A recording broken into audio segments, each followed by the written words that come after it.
American മാർക്കറ്റും global മാർക്കറ്റും കഴിഞ്ഞ ദിവസം പോസിറ്റീവ് സൈഡിൽ ക്ലോസിംഗ് നൽകിയതുകൊണ്ട് ഇന്ന് ഇന്ത്യൻ മാർക്കറ്റിൽ ഒരു ഫ്ലാറ്റ് പോസിറ്റീവ് ഓപ്പണിംഗ് വേണം നമ്മൾ പ്രതീക്ഷിക്കാൻ.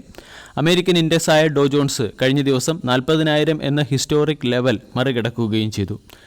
S&P കഴിഞ്ഞ ട്രേഡിംഗ് സെഷനിൽ 0.31%, നാസ്ഡാക്ക് 0.26%, ഡോ ജോൺസ് 0.19% ഉയർന്നു. കഴിഞ്ഞ ട്രേഡിംഗ് സെഷനിൽ ഇന്ത്യൻ മാർക്കറ്റ് വോളറ്റൈലായിരുന്നെങ്കിലും അവസാന ഒരു മണിക്കൂറിൽ മാർക്കറ്റിൽ ശക്തമായ റിക്കവറി വരികയും ഇൻഡെക്സ് 22,400 മുകളിൽ പോസിറ്റീവ് ക്ലോസിംഗ് നൽകുകയും ചെയ്തു. ബ്രന്റ് ക്രൂഡിൻ്റെ വില $83.09 പെർ ബാരൽ എന്ന ലെവലിൽ ട്രേഡ് ചെയ്യുന്നു. അതേസമയം ഫോറിൻ ഇൻസ്റ്റിറ്റ്യൂഷണൽ ഇൻവെസ്റ്റർ തുടർച്ചയായ 11ാമത്തെ ദിവസവും ഇന്ത്യൻ മാർക്കറ്റിൽ സെല്ലിംഗ് നടത്തി.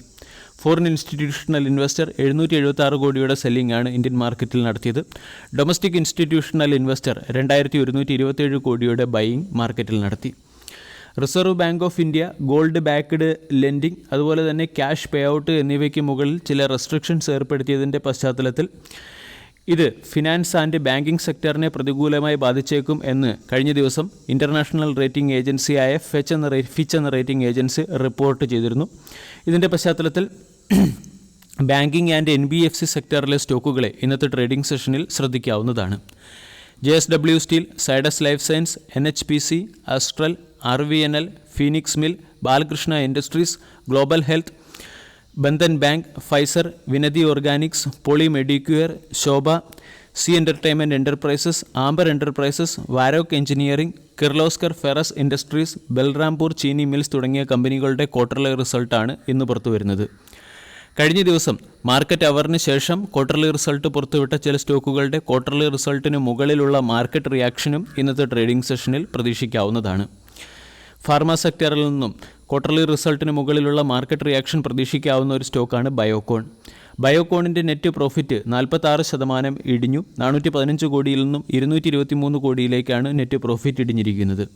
അതേസമയം മാർക്കറ്റ് എസ്റ്റിമേഷനേക്കാൾ ഉയർന്ന രീതിയിലുള്ള പ്രോഫിറ്റ് കമ്പനി റിപ്പോർട്ട് ചെയ്തിട്ടുണ്ട്. 164 കോടി രൂപയുടെ പ്രോഫിറ്റ് പ്രതീക്ഷിച്ചെടുത്ത് 223 കോടി രൂപയുടെ പ്രോഫിറ്റ് കമ്പനി റിപ്പോർട്ട് ചെയ്തു. റവന്യൂ 3.8% ഉയർന്ന് 3,774 കോടിയിൽ നിന്നും 3,917 കോടിയിലേക്കെത്തി.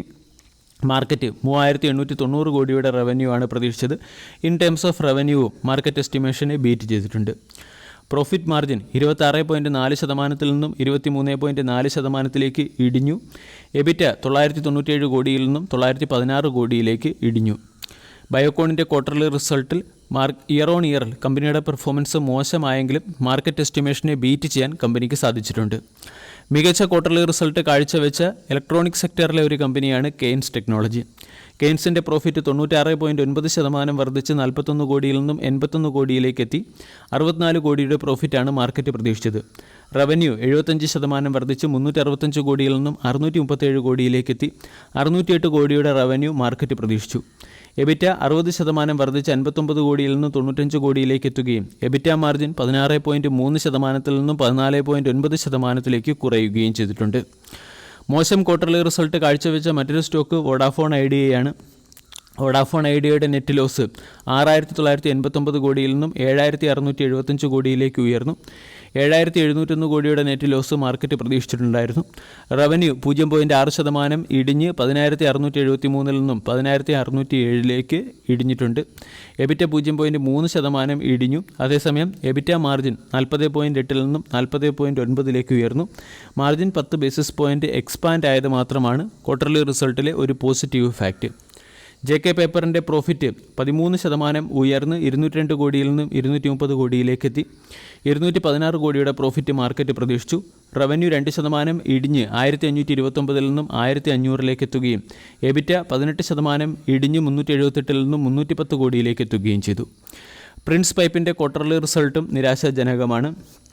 പ്രിൻസ് പൈപ്പിൻ്റെ പ്രോഫിറ്റ് 42% ഇടിഞ്ഞ് 94 കോടിയിൽ നിന്നും 55 കോടിയിലേക്കെത്തി. മാർക്കറ്റ് 53 കോടിയുടെ പ്രോഫിറ്റാണ് പ്രതീക്ഷിച്ചത്. In terms of profit market എക്സ്പെക്ടേഷനെ ബീറ്റ് ചെയ്തിട്ടുണ്ട്.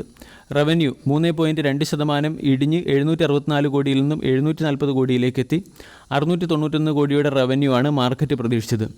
എബിറ്റ 38% ഇടിഞ്ഞ് 148 കോടിയിൽ നിന്നും 92 കോടിയിലേക്ക് എത്തുകയും എബിറ്റ മാർജിൻ 19.4% നിന്നും 12.5% ഇടിയുകയും ചെയ്തു.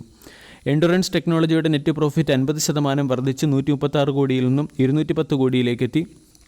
കമ്പനിയുടെ റവന്യൂ 20.2% വർദ്ധിച്ച് 2334 കോടിയിൽ നിന്നും 2685 കോടിയിലേക്കെത്തി. മാർക്കറ്റ് എസ്റ്റിമേഷനെ ബീറ്റ് ചെയ്ത ഒരു ക്വാർട്ടർലി റിസൾട്ട് കമ്പനിക്ക് കാഴ്ചവെക്കാൻ സാധിച്ചിട്ടുണ്ട്. 160 കോടി രൂപയുടെ പ്രോഫിറ്റ് പ്രതീക്ഷിച്ചെടുത്ത് 210 കോടി രൂപയുടെ പ്രോഫിറ്റും 2613 കോടിയുടെ റവന്യൂ പ്രതീക്ഷിച്ചെടുത്ത് 2685 കോടിയുടെ റവന്യൂവും കമ്പനിക്ക് നേടാൻ സാധിച്ചു. എബിറ്റ മാർജിൻ 12.8% നിന്നും 14.5% ഉയർന്നു. എബിറ്റ 285 കോടിയിൽ നിന്നും 389 കോടിയിലേക്ക് മെച്ചപ്പെടുകയും ചെയ്തു. ത്രിവേണി ടർബൈനും ഡീസൻറ്റ് ക്വാർട്ടർലി റിസൾട്ടാണ് കാഴ്ചവെച്ചത്. പ്രോഫിറ്റ് 37% ഉയർന്ന് 56 കോടിയിൽ നിന്നും 76 കോടിയിലേക്കെത്തി. 75 കോടിയുടെ പ്രോഫിറ്റ് മാർക്കറ്റ് പ്രതീക്ഷിച്ചു. റവന്യൂ 23% വർദ്ധിച്ച് 370 കോടിയിൽ നിന്നും 458 കോടിയിലേക്കെത്തി. എബിറ്റ 35.4% വർദ്ധിച്ച് 66 കോടിയിൽ നിന്നും 90 കോടിയിലേക്ക് എത്തുകയും എബിറ്റ മാർജിൻ 17.9% നിന്നും 19.6% ഇംപ്രൂവ് ആവുകയും ചെയ്തു. ക്രോംപ്ടൺ ഗ്രീവ്സിൻ്റെ നെറ്റ് പ്രോഫിറ്റ് ക്രോംപ്ടൺ ഗ്രീവ്സ് ഒരു ഫ്ലാറ്റ് ക്വാർട്ടർലി റിസൾട്ട് കാഴ്ചവെച്ചു. നെറ്റ് പ്രോഫിറ്റ് 1.4% ഉയർന്ന് 132 കോടിയിൽ നിന്ന് 133 കോടിയിലേക്കെത്തി. റവന്യൂ 9.5% വർദ്ധിച്ച് 1791 കോടിയിൽ നിന്നും 1961 കോടിയിലേക്ക് ഉയർന്നു.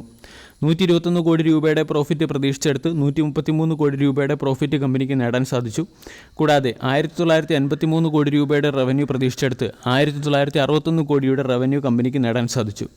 എന്നാൽ എബിറ്റ മാർജിൻ 11.8% നിന്നും 10.4% ഇടിയുകയും എബിറ്റ 211 കോടിയിൽ നിന്നും 204 കോടിയിലേക്ക് ചുരുങ്ങുകയും ചെയ്തു.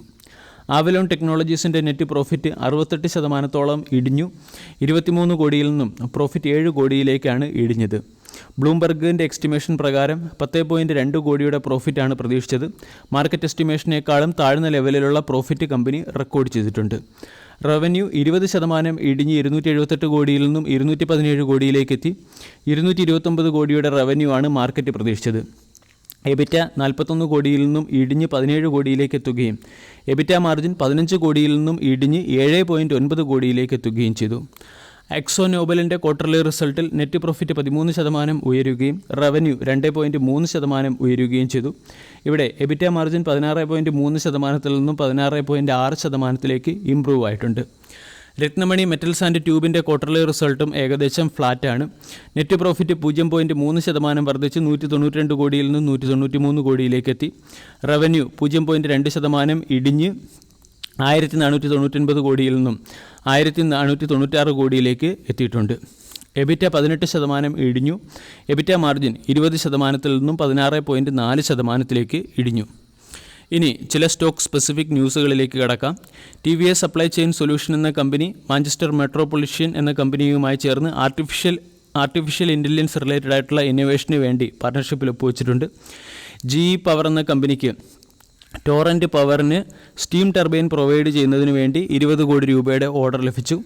വേദാന്ത എന്ന കമ്പനി സൗദി അറേബ്യയിൽ കോപ്പർ റോഡ് പ്ലാന്റ് സെറ്റപ്പ് ചെയ്യുന്നതിന് വേണ്ടി 8500 കോടി രൂപയുടെ ഫണ്ട് റൈസ് ചെയ്യുകയാണ്. ഇവിടെ ഇക്വിറ്റി വഴിയുള്ള ഫണ്ട് റൈസാണ് വേദാന്ത നടത്തുന്നത്. GMR എയർപോർട്ടിൻ്റെ ലേറ്റസ്റ്റ് അപ്ഡേറ്റ് പ്രകാരം GMR എയർപോർട്ട് വഴിയുള്ള പാസഞ്ചർ ട്രാഫിക് 7% ഇയർ ഓൺ ഇയറിൽ വർദ്ധിച്ച് 1.04 കോടിയായി മാറുകയും total aircraft movement 4% year on ഇയറിൽ വർദ്ധിച്ച് 67,267 സോർട്ടിയായി മാറുകയും ചെയ്തിട്ടുണ്ട്. Garden reach ship builders and engineer എന്ന സ്റ്റോക്കിനെ ഇന്നത്തെ ട്രേഡിംഗ് സെഷനിൽ ശ്രദ്ധിക്കാവുന്നതാണ്. ബംഗ്ലാദേശിൽ നിന്നും ഗാർഡൻ റീച്ച് ഷിപ്പ് ബിൽഡർ എന്ന കമ്പനിക്ക് ഹോപ്പർ ഡ്രെഡ്ജർ സപ്ലൈ ചെയ്യുന്നതിന് വേണ്ടി $16.5 മില്യൺ രൂപയുടെ ഓർഡർ ലഭിച്ചിട്ടുണ്ട്. അതുപോലെ തന്നെ നമുക്ക് ശ്രദ്ധിക്കാവുന്ന മറ്റൊരു സ്റ്റോക്ക് ഡിക്സൺ ടെക്നോളജി അസർ പ്യൂർ എന്ന കമ്പനിയുമായി ചേർന്ന് കൺസ്യൂമർ അപ്ലയൻസ് പ്രോഡക്റ്റ് മാനുഫാക്ചർ ചെയ്യുന്നതിന് വേണ്ടി മെമ്മറാൻഡം ഓഫ് അണ്ടർസ്റ്റാൻഡിങ്ങിൽ ഒപ്പുവെച്ചു. വീഡിയോ എല്ലാവർക്കും ഇഷ്ടമായി എന്ന് വിശ്വസിക്കുന്നു. Thank you.